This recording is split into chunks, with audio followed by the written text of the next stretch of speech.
जो देती दुखों से किनारा। मुरली अमृत की धारा है धारा, जो देती दुखों से किनारा। भूले जीवन में हो जा शिव बाबा मुरली में समझाए। भूले जीवन में हो जा शिव बाबा मुरली में समझाए। तुम्हें देवता बनना है प्यारा, देखो गलती न करना दोबारा। मुरली अमृत की धारा है धारा, जो देती दुखों से किनारा।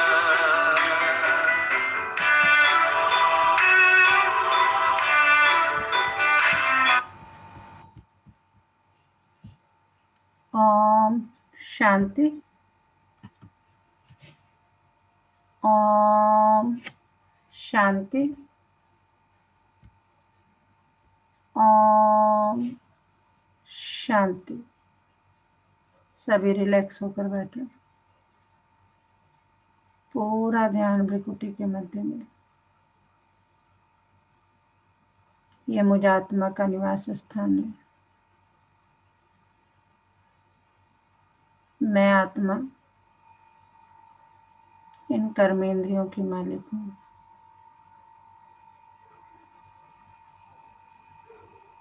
मैं आत्मा इस शरीर में रहकर इन कर्मेंद्रियों द्वारा अपना पाठ बजा रही हूँ।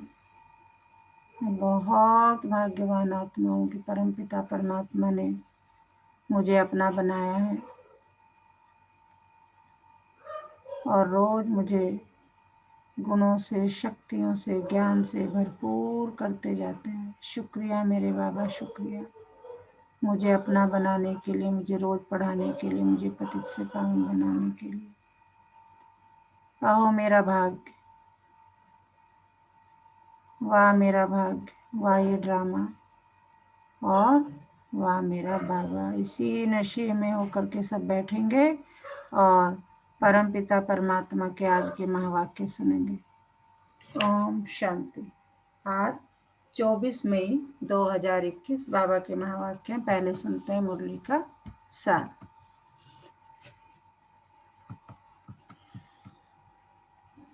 मीठे बच्चे, तुमने रावण की मत पर बाप की ग्लानि तो की। तुमने रावण की मत पर बाप की ग्लानि की तो भारत कोड़ी तुल्य बना। अब उसे पहचान कर याद करो तो धनवान बन जाएंगे। रावण की मत पर चलकर हमने बाप की ग्लानि की तो क्या हो गया? भारत कोड़ी तुल्य बन गया। बाबा कह रहे हैं उसे पहचान करके कि वो कौन है, क्या करता है, क्या हम कौन है, उसे पहचान करके याद करेंगे तो धनवान बन जाएंगे। प्रश्न है आज का, सीढ़ी के चित्र में कौन सा वंडरफुल राज समाया हुआ है? सीढ़ी के चित्र में जब हम ज्ञान राजयोग करते हैं 7 दिन का, तो उसमें सीढ़ी का चित्र दिया हुआ है। तो बाबा कह रहे उसमें कौन सा वंडरफुल राज समाया हुआ है? उत्तर है, आधा कल्प है भक्ति की डांस और आधा कल्प है ज्ञान की डांस। जब भक्ति की डांस होती है तो ज्ञान की डांस नहीं, और जब ज्ञान की डांस होती है तो भक्ति की नहीं। आधा कल्प रावण की प्रारब्ध चलती है और आधा कल्प तुम बच्चे प्रारब्ध भोगते हो। यह गुह्य राज सीढ़ी के चित्र में समाया हुआ है। तो क्या है? बाबा ने कह दिया तुम्हें पूरे चारों युगों का ज्ञान, यानी आधा कल्प तुम क्या करते हो, 1250 साल तुम क्या करते हो, और 1250 साल तुम क्या करते हो। 12 कहने का मतलब है चारों का 2500 वर्ष हम क्या करते हैं, 2500 वर्ष हम क्या करते हैं, क्योंकि पूरा चक्र 5000 साल का है। उसमें आधा कल्प जो है यानी 2500 साल हम क्या करते हैं, 2500 साल हम क्या करते हैं, पूरा बहुत अच्छे से एक्सप्लेन किया गया सीढ़ी के चित्र में। जीत है आज का। ओम नमः शिवाय। ओम शांति। बाप बैठ समझाते हैं। क्या समझा रहे हैं बाप? भक्ति मार्ग में बहुत ही भक्ति की डांस की, ज्ञान की डांस नहीं की। किसकी डांस की? भक्ति की डांस की। भक्ति की डांस जब होती है तो ज्ञान की नहीं। जब ज्ञान की होती है तो भक्ति की नहीं, क्योंकि भक्ति की डांस उतरती कला में ले जाती है। सतयुग त्रेता में भक्ति होती नहीं, वहां तो होती नहीं, बाबा ने क्लियर कर दिया। भक्ति शुरू होती है द्वापर से। जब भक्ति शुरू होती है तो ज्ञान की प्रारब्ध पूरी हो जाती है, फिर उतरती कला होती है। मतलब बाबा कह रहे हैं कि जब भक्ति शुरू होती है तो जो अभी तुम ज्ञान ले रहे हो ना, हम बच्चों को समझा रहे हैं, जो अभी हम लोग ज्ञान ले रहे हैं उसकी प्रारब्ध हम 21 जन्मों के लिए यानी सतयुग और किस में लेते हैं, त्रेता में लेते हैं। तो वहां जब हमारा ज्ञान अभी हम ले रहे हैं उसके हिसाब से हमें जो प्रारब्ध मिली है वो पूरी हो जाती है, फिर उतरती कला होती है। कैसे उतरते हैं, सो बाप बैठ समझाते हैं। मैं कल्प कल्प आकर बच्चों को कहता हूँ, तुम बच्चों ने हमारी बहुत ही ग्लानि कर दी है। जब जब भारत में इस आदि सनातन देवी देवता धर्म की बहुत ग्लानि होती है तब मैं आता हूँ। ग्लानि किसको कहा जाता है वह भी समझाते हैं। बाप कहते हैं, मैं विकारी नरकवासी भारत को आकर कल्प कल्प स्वर्गवासी बनाता हूँ। तुम मेरी ग्लानि आसुरी मत पर करने के कारण कितने कंगाल बन गए हो। राम राज्य था, अभी है रावण राज्य, जिसको हार और जीत दिन और रात कहा जाता है। बाबा कह रहे आधे कल्प को दिन और आधे को रात कहा जाता है, आधे को हार आधे को जीत कहा जाता है। अब विचार करो मैं कब आऊं। बाबा कह रहे हैं कि विचार करो कि मेरा रोल यानी बाबा का मोह यानी परमात्मा का रोल कब है। जिन्हों को राज्य दिया वही राज गंवा बैठे। हिसाब किताब तो सारा समझाया ही है। मैं आकर वर्षा देता हूँ, फिर रावण आकर तुमको श्रापित करते हैं। भारत को खास दुनिया को आम। भारत की महिमा का भी किसको पता नहीं है। पहले पहले भारत ही था, कब था कैसे था कौन राज्य करते थे किसको भी कुछ पता नहीं है, कुछ भी समझते नहीं है। जो देवता थे शक्ल मनुष्य की, सीरत देवताओं की थी। अब सूरत भल मनुष्य की है, सीरत आसुरी है। जिसको समझाते हैं वह समझते नहीं है, क्योंकि पारलौकिक बाप को ही नहीं जानते। बाबा कह रहे हैं ज्ञान अगर किसी को समझाने बैठो समझना ही नहीं चाहते। क्यों? क्योंकि पारलौकिक बाप को नहीं जानते और ही बैठ गाली देते हैं। बाप की ग्लानी करते करते बिल्कुल ही कोड़ी तुल्य बन गए हैं। भारत का डाउनफॉल हो गया है। ऐसी हालत जब होती है बाप कहते हैं तब मैं आता हूँ। अभी तुम बच्चों को सम्मुख समझा रहा हूँ, कल्प पहले भी ऐसे ही समझाया था। यह दैवी संप्रदाय की स्थापना हो रही है। मनुष्य से देवता बन रहे हैं। मनुष्यों को यह पता ही नहीं है कि बाप कब आते हैं। सतयुग त्रेता में तुम बड़ी खुशी में प्रारब्ध भोगते हो, फिर द्वापर से रावण का श्राप पाते पाते बिल्कुल ही खत्म हो जाते हो। क्या कह रहे हैं बाबा कि द्वापर से रावण का श्राप पाते पाते अब जब कलयुग में बिल्कुल ही खत्म हो जाते। जैसे देवताएं प्रारब्ध भोगते भोगते त्रेता के अंत में खत्म हो जाते हैं, फिर रावण की आसुरी प्रारब्ध शुरू होती है। भक्ति भी पहले अव्यभिचारी होती है फिर व्यभिचारी होती है। सीढ़ी ठीक बनी हुई है। हर एक चीज सतो प्रधान सतो रजो तमो बनती है, खाद पड़ती जाती है। तुम बच्चों को समझाया तो बहुत अच्छी रीति जाता है। बाबा कह रहे मैं बहुत अच्छी रीति तुम्हें समझाता हूँ, परंतु धारणा कम होती है। कोई में तो समझाने का बिल्कुल अक्ल ही नहीं है। कोई अच्छे अनुभवी है जिनकी धारणा बड़ी अच्छी होती है। नंबरवार तो होते हैं ना, स्टूडेंट एक समान नहीं होते, कुछ न कुछ नंबर जरूर रखेंगे। कोई को भी समझाना है बहुत सहज। बाप कहते हैं मुझे याद करो, मैं तुम्हारा बेहद का बाप सृष्टि का रचयिता हूँ। मुझे याद करने से तुमको बेहद का वर्षा मिलेगा, याद से ही खाद निकलेगी। सिर्फ यह समझाओ कि तुम भारतवासी सतयुग में सतो प्रधान थे, अभी कलयुग में तमो प्रधान बने हो। आत्मा में खाद पड़ती है, पवित्र होने बगैर कोई वहां जा नहीं सकते। नई दुनिया में है ही सतो प्रधान, नई दुनिया में है ही क्या, सतो प्रधान। तो कपड़ा नया है तो कहेंगे सतो प्रधान, फिर पुराना हो जाता है तो तमो प्रधान हो जाता है। अभी सबका कपड़ा फटने लायक है। देखो कितना अच्छा एग्जाम्पल बाबा समझा रहे हैं कि अभी सबका कपड़ा फटने लायक है। सब जड़ जड़ीभूत अवस्था को पाए हुए हैं। जो विश्व के मालिक थे वही बिल्कुल गरीब बने हैं, फिर उनको ही साहूकार बनना है।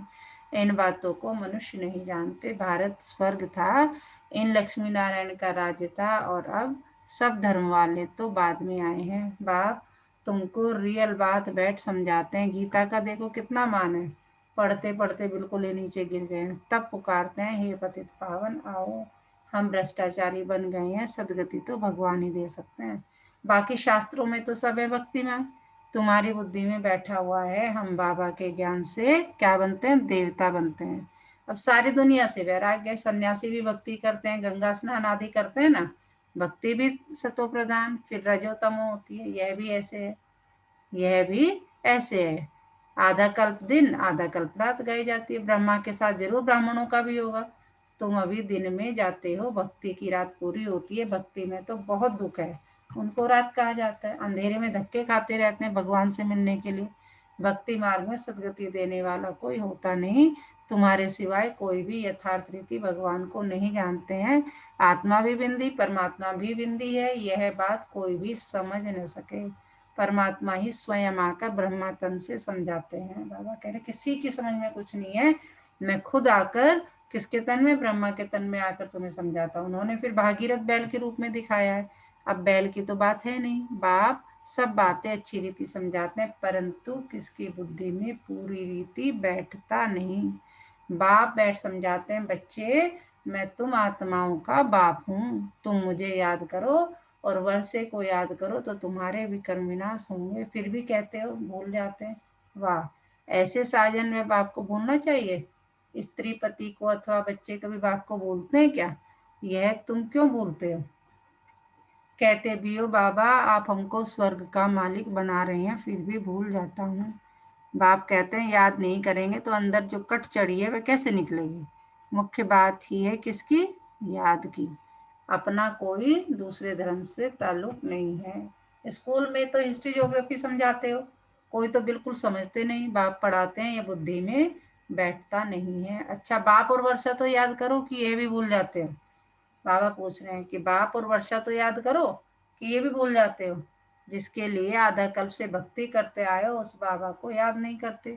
तुम बच्चों की बुद्धि में है अब हम यह शरीर छोड़ राजाई में जाएंगे, यह अंतिम जन्म है। सूक्ष्म तन में उनके फीचर्स तो वही देखते हो, बैकुंठ में भी देखते हो।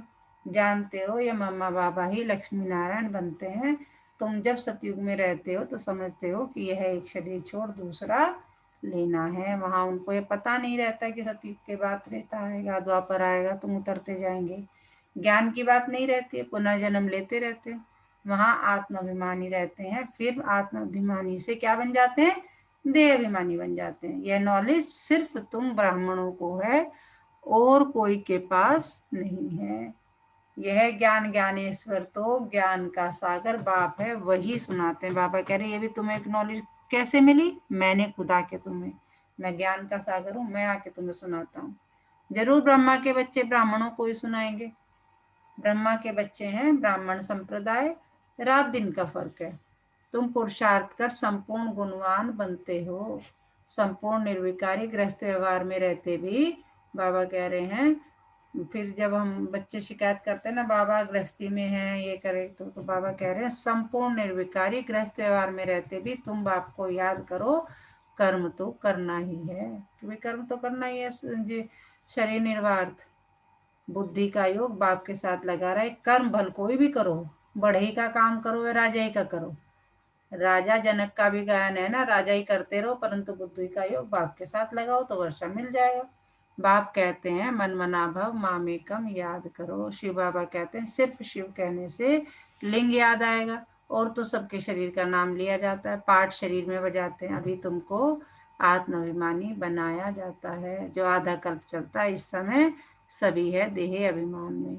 वहां आत्माभिमानी होंगे यथा राजा रानी तथा प्रजा। आयु तो सबकी बड़ी होती है, यहाँ सबकी आयु कम है। तो बाप सम्मुख बैठ बच्चों को कितना अच्छी रीति समझाते हैं। हे आत्माओं, क्योंकि आत्मा ज्ञान लेती है, धारणा आत्मा में होती है। बाबा को शरीर तो है नहीं, आत्मा में सारा ज्ञान है। आत्मा भी स्टार है, बाबा भी स्टार है। वह पुनर्जन्म नहीं लेते हैं, आत्माएं पुनर्जन्म लेते हैं। इसलिए बाबा ने काम दिया था कि परमात्मा की महिमा और बच्चे की महिमा लिख कर आओ। दोनों की अलग अलग है। श्री कृष्ण की अलग महिमा है, वह साकार व निराकार। इतना गुणवान किसने बनाया? जरूर कहेंगे परमात्मा ने बनाया। इस समय तुम ईश्वरीय संप्रदाय के हो, तुमको बाप सिखला रहे हैं, पीछे फिर प्रारब्ध भोगते हैं। सतयुग में तो कोई नहीं सिखाएंगे। बाबा कह रहे अभी टाइम है सिखाने का, सतयुग में बैठ के तुम्हें कोई नहीं सिखाएगा। वहां तो तुम अभी जो मेहनत कर रहे हो उसका जो फल है, उसकी जो प्रारब्ध है वो भोगोगे। भक्ति मार्ग की सामग्री खत्म हो जाती है, इस दुनिया से वैराग्य भी चाहिए, अर्थात देह सहित देह के सब संबंध छोड़ अपने को अशरीरी आत्मा समझना है। नंगे आए थे नंगे जाना है, ये पुरानी दुनिया खलास हो जानी है, हम सब नई दुनिया में जाने वाले हैं। बस यह याद की मेहनत करते रहो, इसमें ही फेल होते हैं। याद करते नहीं है, जो भी समझने के लिए आते हैं उनको भी यही समझाना है। क्या समझाना है? शिव बाबा ब्रह्मा द्वारा कहते हैं कि मुझे याद करो, तो याद से तुम्हारी खाद निकल जाएगी और तुम विष्णुपुरी के मालिक बन जाएंगे। विष्णुपुरी ही स्वर्गपुरी है। तो जितना हो सके बाप को याद करो। जिस बाप को आधा कल्प याद किया, अब वह सम्मुख आए हैं कि आधा कल्प तुमने भक्ति मार्ग में खूब याद किया है मुझे। कहते कि हे पतित पावनाओ, हमें दुखों से लिबरेट करो। कहते मैं अब आया हुआ हूँ। तो बाबा कह रहे अब वह सम्मुख आए हैं, तुम्हारे सामने बैठे हैं, कहते हैं मुझे याद करो। उनको कोई भी जानते नहीं, खुद ही आकर अपना परिचय देते हैं। बाबा समझा रहे हैं मुझे कोई जानता नहीं, मैं तो खुद ही आता हूँ, खुद ही अपने बारे में तुम्हें बताता हूँ और फिर तुम्हारे बारे में बताता हूँ कि तुम क्या थे, क्या हो गए तुम। और इस सृष्टि के आदि मध्य अंत को सबको बताता हूँ, इसकी हिस्ट्री ज्योग्राफी सब तुम्हें बताता हूँ। तुम्हें तो कुछ पता नहीं। जैसे एक छोटे बच्चे को होता है कि जब वो छोटा सा होता है, 1 महीने का, फिर 1 साल का, फिर 2 साल का, जो बड़ा हो जाता है तब हम उसे कहते हैं जब तुम इतने 1 महीने के थे तुम ऐसे करते थे, जब तुम 6 महीने के थे तुम ऐसे करते थे। हम ही याद दिलाते थे। ऐसे ही बाबा भी बैठ के हमें याद दिला रहा है कि खुद ही आकर अपना परिचय देते हैं। मैं जो हूँ, जैसा हूँ, ऐसा कोई बिल्ला जानते और निश्चय करते हैं। निश्चय कर लेते हैं तो पुरुषार्थ कर वर्षा पा लेते हैं। बाबा कह रहे जो मैं सुना रहा हूँ ना, बहुत से लोग तो कहते हैं अरे कहाँ, सब गपोड़े हैं, पता नहीं कितनी सच्चाई है कितनी नहीं है, किसी ने देखा तो है नहीं, क्या प्रूफ है, क्या गारंटी है। तो बाबा उसमें भी कह रहे हैं कि जैसा हूँ मैं, जो हूँ जैसा हूँ, ऐसा कोई विरला जानते और निश्चय करते हैं। निश्चय कर लेते हैं तो पुरुषार्थ का वर्षा पा लेते हैं। शिव बाबा कहते हैं मुझे याद करने से ही तुम्हारे विकर्म विनाश होंगे और तुम पवित्र बन पवित्र दुनिया के मालिक बनेंगे। विकर्म कोई भी नहीं करना है। अच्छा, मीठे मीठे सिकिलते बच्चों प्रति माता पिता बाप दादा का याद प्यार और गुड मॉर्निंग। रूहानी बाप की रूहानी बच्चों को नमस्ते। हम रूहानी बच्चों की रूहानी माता पिता बाप दादा को सर्व संबंधों से याद प्यार, गुड मॉर्निंग, नमस्ते बाबा, नमस्ते, शुक्रिया बाबा, शुक्रिया। हमें अपना बनाने के लिए, हमें रोज पढ़ाने के लिए, हमें पतित से पावन बनाने के लिए जितनी महिमा की जाए बाबा की उतनी कम है। हाँ जी, तो क्या सुना है बाबा ने? और पूरे दिन किस नशे में रहना है? ओम शांति दीदी। ओम शांति। पूरे दिन तो इस नसीब में रहना है कि वहाँ मेरा बाबा, वहाँ मेरा भाग्य और वहाँ ये ड्रामा, और इस ड्रामे को हम साक्षी बन होकर देखना है और ये समझना है कि जो हो रहा है ना, या जो कोई भी आदमी गलत नहीं है, सब अपने ड्रामे के अनुसार, रोल के अनुसार काम कर रहे हैं, बिल्कुल। सब सही। और मैम आज बाबा बता रहे हैं कि जैसे कोई बच्चा न्यू बॉर्न बेबी होता है, वो धीरे धीरे बड़ा होता है, तो उसको जो बताता है ना वो याद रखता है, मेरी मम्मी है, मेरे पापा या अदर रिलेटिव हैं, उनसे क्या रिलेशन है उनका। जी, लेकिन अगर हम अपने बड़े से भी बात करें तो उनको भी अपनी 2-3 पीढ़ियों के बाद कुछ याद ही नहीं है। बिल्कुल। ये पापा, ये मेरे पापा, उनके बड़पापा और उनके वे कहाँ से थे, कुछ पता नहीं है। जी। अगर कोई आके बताए ना तो उनको यकीन नहीं होगा, क्योंकि उन्होंने वो देखे नहीं, है ना, कि भाई तुम यहाँ से निकले हो और ऐसे तुम वहाँ से, ये गाँव है तुम्हारा, वहाँ से तुम्हारी बिल्कुल, निकास है।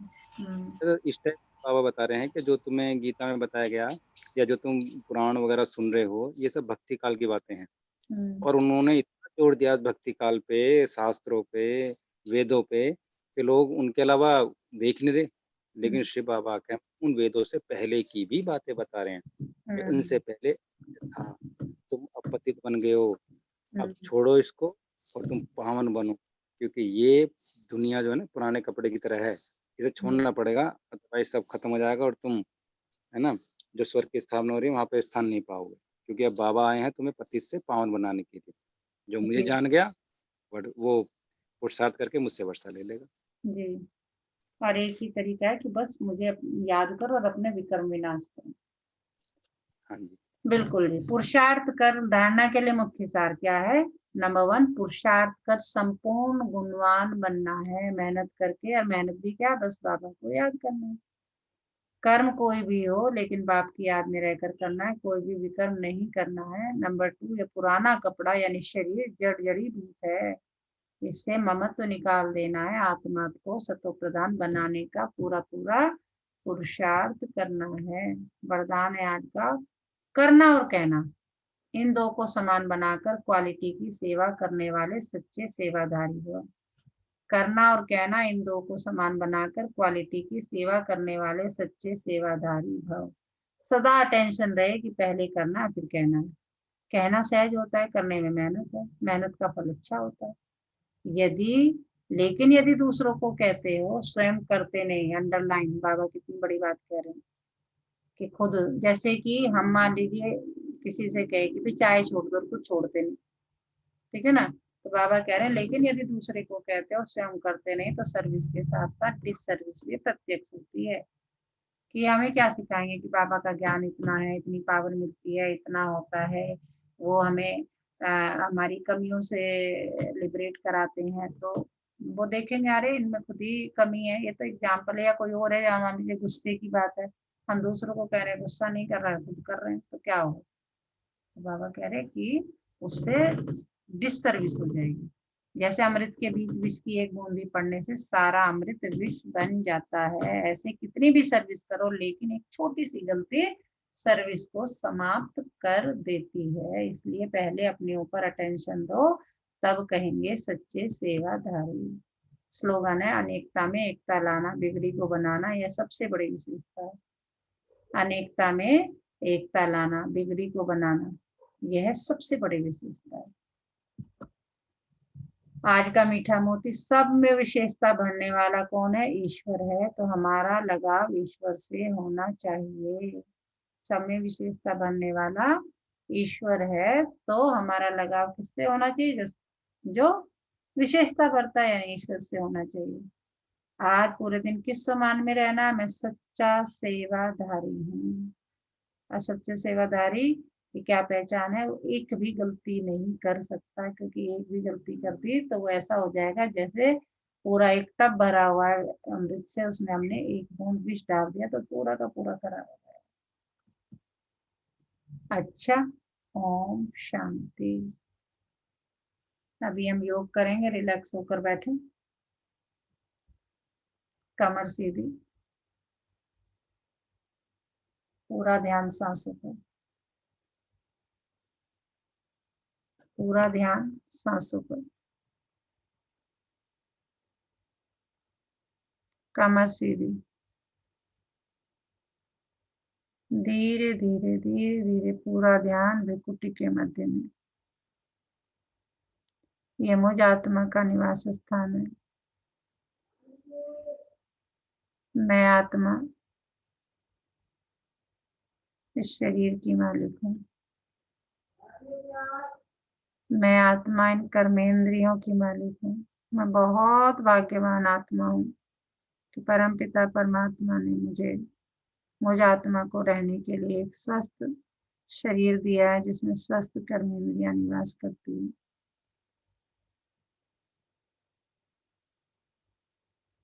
अपनी हर कर्मेंद्री को तहे दिल से थैंक यू बोलो, जो बिना रुके बिना थके 24 घंटे मुझ आत्मा के इस शरीर को चलाती है। बाबा का बहुत बहुत शुक्रिया, उसने मुझे ऐसी जगह जन्म दिया जहाँ प्रकृति के पांचों तत्व भरपूर मात्रा में है। प्रकृति के पांचों तत्वों का भी तहे दिल से बहुत बहुत शुक्रिया शुक्रिया शुक्रिया। दशों दिशाओं का, नवों ग्रहों का, चारों युगों का, तीनों लोकों का, मेरे पूर्वजों का, ब्रह्मांड की हर ऊर्जा का तहे दिल से बहुत बहुत बहुत शुक्रिया। मेरे परिवार के लोगों का, सब ड्रामा प्लान अनुसार अपना अपना पार्ट बजा रहे हैं, कोई भी गलत नहीं है, सब अलग है। सबका तहे दिल से बहुत बहुत शुक्रिया।